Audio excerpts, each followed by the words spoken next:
Rail লাইনের পাথর সহ বিভিন্ন সরঞ্জাম কেনাকাটায় সরকারের প্রায় 4 কোটি টাকা ক্ষতি হওয়ায় পশ্চিমাঞ্চল রেল ভবনে অভিযান চালিয়েছে দুদক।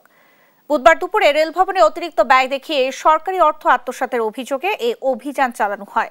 দুদকের রাজশাহী জেলা কার্যালয়ের সহকারী পরিচালক আমির হোসাইন জানান, 2021-2022 অর্থ বছরে রেলের পূর্ব পশ্চিমাঞ্চল ও কেন্দ্রীয় সদর দপ্তরে বিপুল ব্যয়ে রেল লাইনের পাথর, ট্রেন মেরামত সরঞ্জামের মতো বিভিন্ন পণ্য কেনা হয়।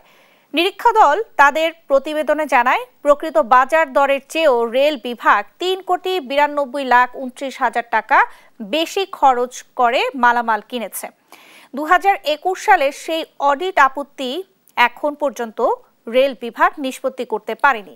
সে কারণে এই কেনাকাটার দুর্নীতি নিয়ে দুদক তদন্ত শুরু করেছে।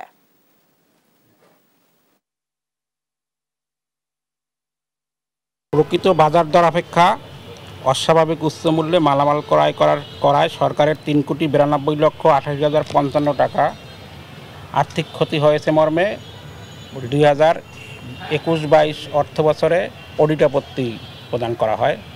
এর প্রেক্ষিতে আমরা একটি এনফোর্সমেন্ট অভিযান পরিচালনা করি। আমরা কাগজপত্র সংগ্রহ করেছি। কাগজপত্র পর্যালোচনা করে কমিশন বরাবর বিস্তারিত প্রতিবেদন উপস্থাপন করব।